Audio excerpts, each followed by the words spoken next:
Hi everyone, and welcome to episode 10 of the Spark podcast. My name is Jack. I'll be your host, and today we're going to talk about names. Now, since I've kind of fucked up the introduction just a little bit, I'm kind of off, but we're going to keep powering through it anyway.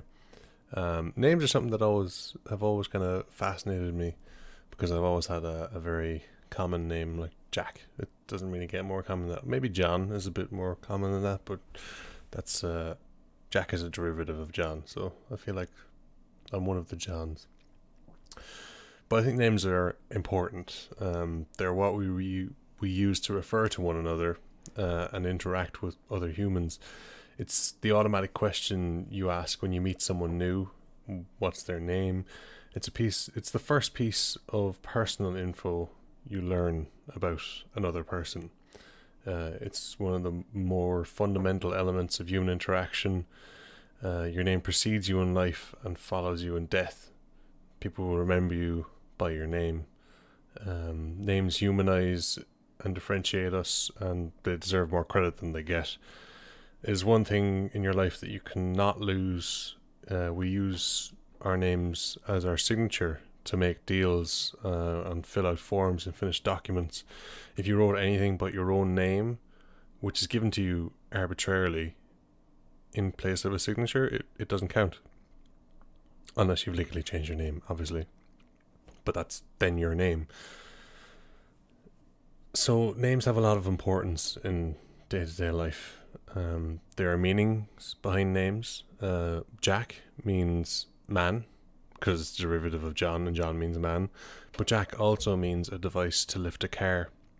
If anyone's ever if anyone has ever changed a tire, you've used a jack in your life. And there's always the thing that people usually ask sarcastically is, would you rather be a name or a number? The answer is so obvious that we want to be referred to by our names rather than number 4647.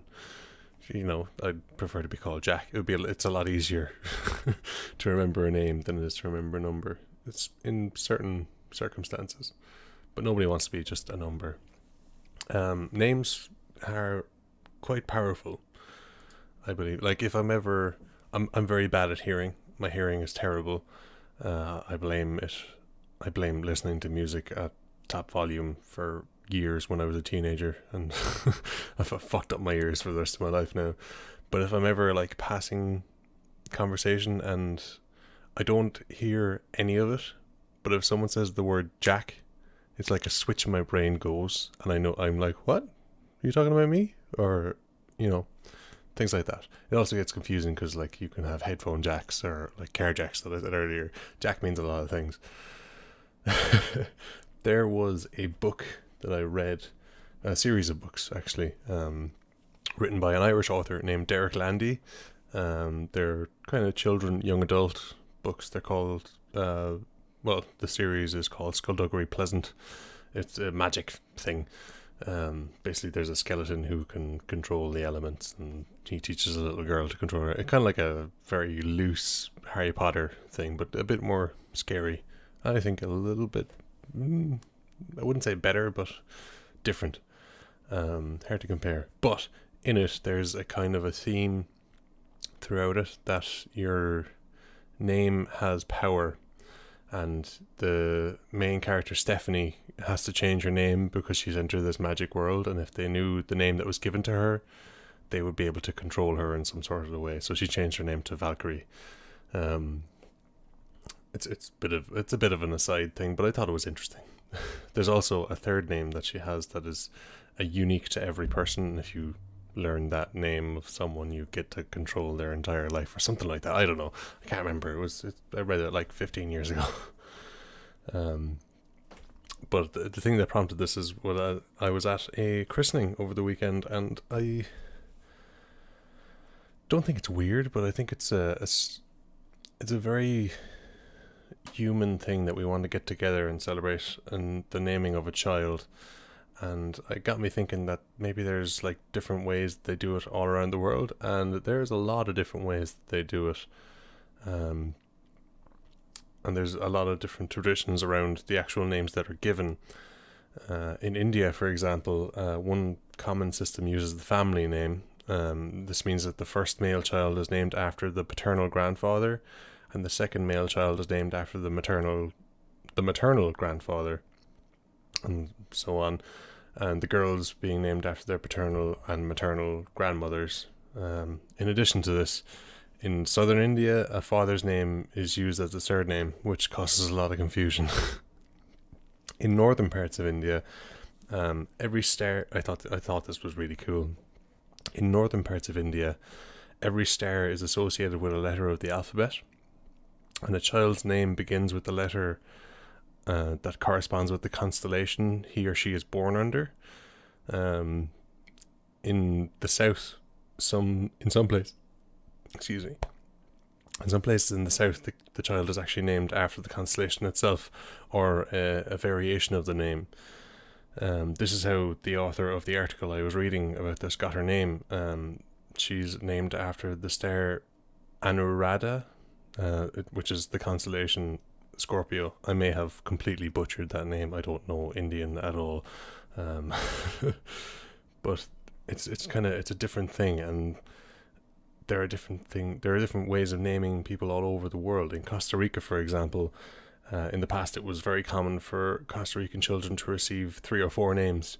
They'd be John, Paul, Patrick, or something. Well, I imagine more Costa Rican, but they were often names of the saint that were corresponding to that day. So it may actually have been John, Paul, Patrick. But nowadays they've actually cut down on giving them loads of names because it's very confusing. Some sections of Turkish society still give babies names as part of the religious ceremony. The name, which has been selected beforehand, is given at a meeting held specifically for that purpose. And the clergyman or respected devout individual gives the call to prayer and whispers the name of the baby into the baby's ear 3 times, and then the baby gets its name.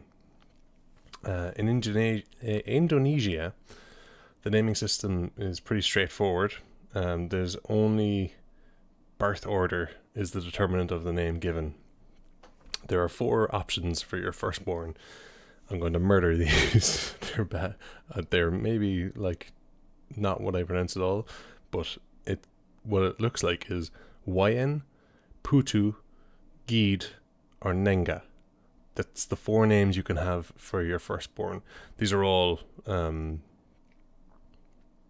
suppose, gender fluid names. They can be for a boy or a girl. The most common ones are Wayan and Putu. So you're going to meet a lot of people named Wayan and Putu in Indonesia. For the second born baby, it's either Made or Kedek. The third born baby can be Nayomen or Komang. And the fourth born baby is always Ketut. They often only use one name in Indonesia, where there's, for example, like there's no family name, which means that there are a lot of Wayans and Putus, and there's nothing else to differentiate between their names. There's no family name that they use. They may use Wayan, son of Wayan, but there's probably a lot of Wayans, son of Wayans, and Putus, son of Wayans, and I don't know how they deal with that at all. Nigeria, if you've ever met a Nigerian person, they've got some of the more expressive names that I've come across, well, in my brief research on this podcast. The names often express the parents' expectations for the child or the circumstances surrounding its birth. For example, the former Nigerian president's name was Goodluck Jonathan, and his wife was Patience Jonathan. There are also names like Abiodun or Oduneo, which acknowledges the closeness of a child's birth to celebrations like Easter, Christmas, or the New Year, while Abosede refers to girls born on a Sunday. So if you're a girl born in Nigeria on a Sunday, your name is probably going to be Abosede.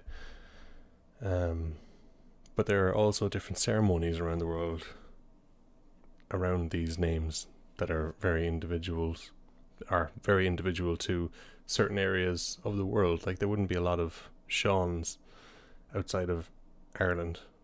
I suppose maybe a lot of Seans spelled Shaun in America, the bastardization of the name Sean, without the fada, because it's difficult to spell.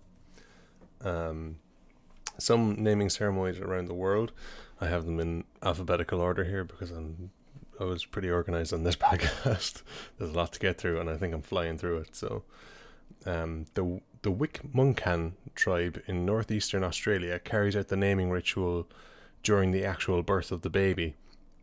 The midwife calls out the names of the child's living relatives one by one, and the name chosen is the one being called out at the moment of the final stages of the birthing, when the placenta is removed from the mother. There's a special bond between the child and the relative whose name is given.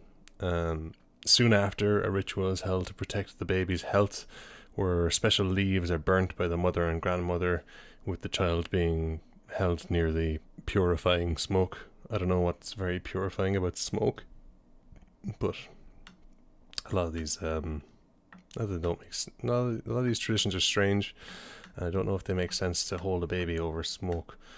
But I mean, more power to him. Who am I to stop him? In Buddhist families, when a baby is born, monks are invited into the house to bless the baby and chant from the holy texts.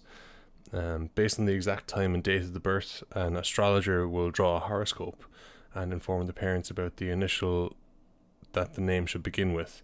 The parents will then choose the name accordingly. Within 1 month of birth, the baby is brought to a temple for blessing and placed in front of the statue of Buddha. Offerings of flowers, candles, and incense are made, and the monk blesses the child, announcing his or her name. In some forms of Buddhism, sacred threads are tied around the baby's wrists to welcome Kwan, a spirit that looks after babies. So it's a very spiritual kind of ceremony. I mean, of course, a lot of these are, because they're all based around certain religions. In Chinese culture, it is considered unlucky for a baby to be properly named before birth. So you can't think of a name. Well, I suppose you could think of a name before, while you're pregnant, but it's unlucky to actually give it the name. The meaning of the name is usually personal and known only to the parents. The name could represent an aspect of nature, the environment, or even mystical qualities. Newborn babies sometimes get a plain, ugly, or meaningless name to trick evil spirits into ignoring them, which I think is kind of mean on the baby. Later on, at a more notable stage in life, they are given an adult name. Although the baby's personal name is chosen soon after the birth, the celebration takes place after 100 days have passed.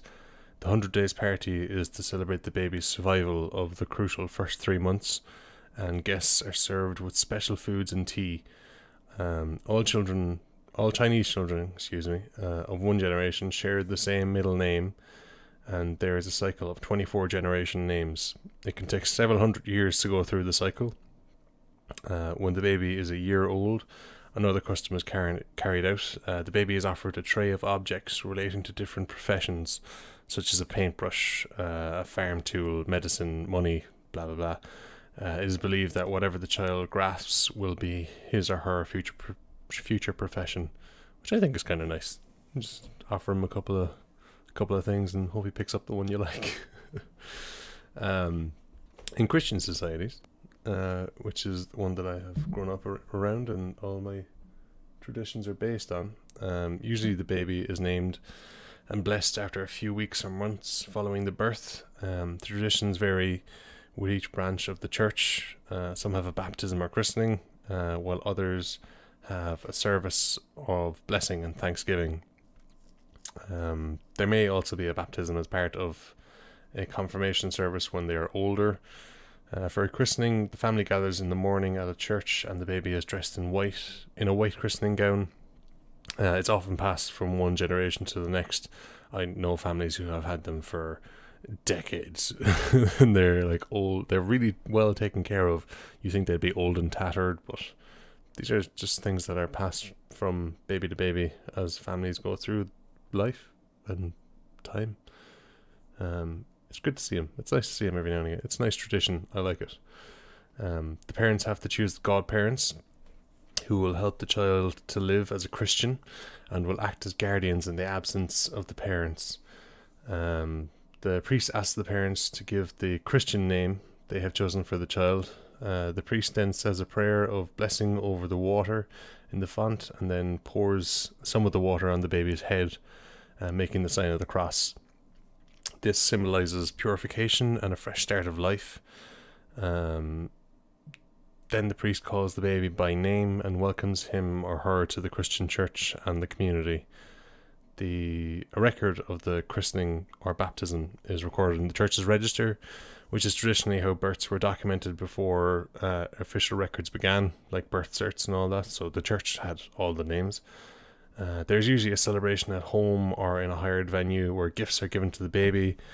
Objects made out of silver, such as spoon and rattles, are considered particularly lucky. And those parties can be fucking wild, man. There's a lot of drinking usually goes on. That may just be Irish christenings, but they're usually good crack. There are several ceremonies to do with the birth of a child in Hinduism. After the birth, prayers are said at the temple of the child's future health and happiness. At the temple for the child's future health and happiness. Throughout the pregnancy, the mother reads and recites from the Hindu scriptures so that they have a positive influence on the unborn baby. Soon after birth, an auspicious word, Aum, is written in honey on the baby's tongue. The exact time of birth is noted, and a pundit calculates the lucky initials for the baby according to the corresponding astrological constellation. So again, there's a lot of stars being brought into this. Same with the Buddhism and the Hindu. These are all kind of Indian culture things, like I was talking about earlier. The family then has to decide on a name beginning with one of those initials. After 40 days, the baby is taken to a Hindu temple for the Namakarama, or naming ceremony, to begin. I may be butchering these pronunciations, but hopefully I'm not. Namakarama looks good. It sounds kind of, I may be saying it in a very bad way, but Namakarama is their naming ceremony. The priest announces the name and says prayers for the long life, health, and well-being of the baby. Blessed water is sprinkled on the baby, and a few drops of amrit, which is sweetened water, are put on the tongue. When the baby is about 6 months old, there is another ceremony. It's an anaprasana, when he or she is given a first taste of cooked rice. At the first birthday, the baby's head is completely shaved for the first time as a symbol of leaving any bad deeds from the past life behind and making a fresh start in a new life. In humanist society, where people want to make a new non-religious ways of celebrating the birth of their baby, humanists don't pray to a god but value the life of every human being. They have a ceremony to celebrate a new life and the love of the parents. Friends and relatives gather to offer good wishes for the child, and amongst the festivities there may be readings of poetry and songs as celebration. It kind of sounds to me like anything kind of goes at a humanist ceremony, and I can get behind that idea, as long as they're wishing well for the baby for its life and everyone gets along, which sounds very nice. The native people that live in the frozen Arctic lands in North Canada, Alaska and Greenland hold a naming ceremony called Atik when the baby is just a few days old. Atik which means both name and spirit, is the name of a family member who has died, usually a beloved older relative, like a grandparent. The Inuit believe in reincarnation and that the child receives the relative's spirit as well as his or her name. So you would get the grandfather's spirit and with the name. That's kind of the idea of it. There are various ways of finding the right Atik, which include a birthmark in the same place as the departed, or a dream of the dead relative while the woman is pregnant. It is also believed that a baby who cries incessantly when born will stop crying once the right atik is given. So it's kind of a magical quality. Though not magical, religious and mystical and all that good stuff. Boys in Japan are given a short, simple name soon after their birth, which they use until their teens. As they approach adult status, there is a special ceremony where they are given a longer, formal name to be used by everyone outside the family. A month after the birth, the baby is taken to a Shinto shrine. The priest says prayers and waves a tamagushi, made of bamboo and white paper, over the baby's head, symbolizing purity and a clean start to his life, or his or her life. In a Jewish community, a naming ceremony is held on the 8th day after birth for the boys, usually together with the ritual circumcision, which sounds painful. This is carried out at a home, at a synagogue. This is carried out at the home at a synagogue by an official called a mohel, or in more recent times in a hospital by a doctor. It seems like something that I think should be carried out by a doctor if it's going to be done at all. I don't know if I agree with circumcision, but anyway, that's a different podcast. According to tradition, only male relatives are allowed to be present when the circumcision is carried out. The baby is then welcomed into the community and his name is announced both in Hebrew and in English. Jewish baby girls can be named at any reading of the Torah, but increasingly families are choosing to have a blessing at a synagogue, followed by a celebration similar to that for boys. Each parent, relatives, and family and friends all say prayers for the baby's health and a happy life. There are gifts for the baby, speeches about childhood, and a lavish meal for everyone. It is also traditional to plant a cedar tree for the boy and a pine tree for the girl. Later, when the child is old enough to marry, the birth tree may be cut down and to make a chuppah, a cover on 4 poles under which the couple will marry, which is kind of nice. I kind of like that idea that you plant a tree when the child is born and it would grow with them. When they get married, they cut it down. They cut it down and make something out of it. It's a good idea. In Latvia, the baby's godparents host a name-giving ceremony, or a krustaba, 9 days after the birth. It is held at the parents' home and lasts for 2 days. A baby girl has two godmothers and one godfather, while the boy has 2 godfathers and 1 godmother. They are chosen by the parents and are usually from among their relatives. Since it is believed that the child will inherit their godparents' good qualities, the parents choose them with care. The ceremony begins in the morning with guests arriving with gifts for the baby and food for the feast. Guests wear their finest attire and the talk must be all on happy topics. During the actual ceremony, the godparents promise to care for the child. They are also the ones that select and bestow a name upon their godchild. There is a feast and dancing and gifts are given to the baby. The godparents also prepare a suitable cradle and leave a special gift in it for their godchild. So that's kind of a strange one, is that the parents don't actually choose the name at all in Latvia. It's the godparents who pick the name, which is giving them a lot of fucking power if you get to choose their name. Interesting. I mean, they're all different all over the world. As soon as a Muslim baby is born, the father or grandfather whispers a prayer in its ear so that it is the first thing he or she hears.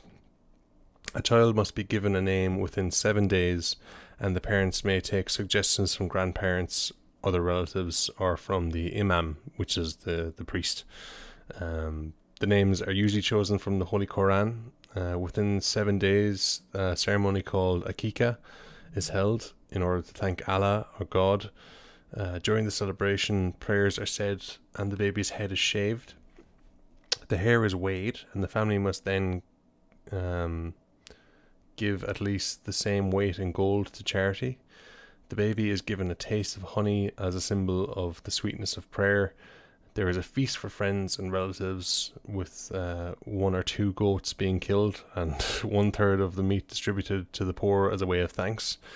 If the child is a boy, he will be circumcised usually within 2 weeks of his birth, although some Muslims leave this until the boy is at least 4 years old. Again, with circumcision, it's a strange tradition. Just cut off the tip of the penis for God knows what reason. I don't know. I don't know why it's there. Anyway, we'll move on. For Native Americans, the Hopi Hopi tribe of Arizona in southwest USA have a special naming ceremony when the baby is 20 days old. Before dawn on the day, a large dish of corn and lamb stew is cooked over an outdoor fire. Meanwhile, indoors, the baby is bathed and rubbed with a corn cob, which is a symbol for life for the Hopis. Hopis? I'm really fucking up that name. The Hopis? Then each guest presents a gift to the child and rubs cornmeal on the child's forehead. Then just as the sun is rising, the grandmother takes the baby outside and, while standing on a specially made patchwork quilt, holds him or her up to the sun and announces the name. All the guests return indoors and sit on the floor on quilts. A small portion of the lamb stew is served on a plate and placed outside the door as a symbol of thanks to the earth for providing food. Everyone then shares the meal, served with blue cornbread and sweet cornmeal pudding. In Nigeria, on the 7th day after the birth of a baby girl, on the 9th day for a boy, a name is chosen for the baby. Apart from the family name, the child is given several other names. One of the names describes the circumstances around the birth, as I said earlier. Like another one is Idowu, means child born after twins. The parents also have a pet name that indicates what they hope for their child, such as Ayoke, meaning one who is blessed. The oldest member of the family carries out the naming ceremony. Relatives and friends attend wearing brightly coloured clothes and bring presents of money and clothing. Musicians play drums and traditional poetry is recited. The baby is given a taste of honey to symbolise the wish for a sweet life. Then the parents announce the baby name and the relatives are invited to add extra names if they wish. A Yoruba child may end with 12 or more names, which would be difficult to keep up with. So again, in Nigerian culture, they have a very happy outlook on names, that they wish a sweet life on them, or good luck, like literally the name good luck, or patience, which is, ideal. I think I'd enjoy a Nigerian naming ceremony. It'd be good fun. The ancient nature-worshipping pagan tradition of seining dates back to pre-Christian times and is held within 9 days of the child's birth. Family and friends stand in a circle in a clearing of woodland trees. The baby's name is spoken aloud for the first time, and he or she is held up to greet the earth and the sky. After this, the baby is passed around the circle to be introduced to family and friends, and a tree may be planted to symbolise the new life. Again, there's a lot of symbols with trees here, like with the Jewish tradition. So a lot of these traditions come from the old pagan rituals of connecting with nature, which I think is beautiful. And I really like that ceremony where you just lift them up to the earth and say, "Hello, baby. Say hello to the world. You're going to be here forever." Literally. The last one that I could find was the Sikh tradition. Soon after birth, a respected elder gives the baby a few drops of honey and water while reciting the first verses of the Japji Sahib, a hymn by Guru Nanak, the founder of the Sikh faith. As soon as the mother and the baby are well enough, a naming ceremony, a namkaran, is held at the Gurudwara, the Sikh place of worship. I may be fucking up these names, but that's the way it looks to me. There's a reading from the Sikh holy book, Siri Guru Granth Sahib, where the passage is selected by opening the book at random and reading the first words of a passage on the left-hand page. The first letter of the word at the beginning of this passage is taken as the first letter of the baby's name, which is then chosen by the parents. All boys are given the same second name, Singh, meaning lion, and for all girls the second name is Kaur, Kaur, meaning princess. As a way of giving thanks to the child for the gift of a child, the child's parents present richly embroidered cloths named rumalas to drape the holy book. Sweetened blessed water called amrit is put on the baby's tongue. The baby also has a tiny steel bracelet called kara put on its right wrist. The circular shape symbolizes God, who, like the circle, has no beginning and no end. Family and friends are given kara prasad, a sweet blessed food made with flour, sugar and clarified butter, followed by a communal meal or feast. And there's probably hundreds of other naming ceremonies that I couldn't find or just didn't have time to talk about, really. This has been a very scripted podcast because there's so much in it and there's no way I'm going to remember all of it. But I hope you enjoyed it. I enjoyed reading about it and finding out what names are given to people around the world and what the meaning behind them is. Because you will meet people from around the world. Like, I know a man named whose second name is Singh, and now I know what it means. And it just kind of lets me connect to them a bit more. He's a lovely fella. I mean, I connect to him anyway, but I just know the meaning behind it, and I get to understand a bit of their culture a bit more without having to travel around the world. Which is the lazy man's way of doing it, but I think I'm learning things on my own, and that's the whole point of this podcast, is so we learn things together without having to go anywhere. You can just listen to me rant about things and talk about names. Names are important. It's always something that you can base your life on, because it's going to be there forever. You can never lose your name. That's what you have. It's what was given to you at birth, and it stays with you till you die, and it's what people are going to call you after you die. It's an eternal thing that is associated with you. You will always have your name. You can change it legally, but it's still going to be your name.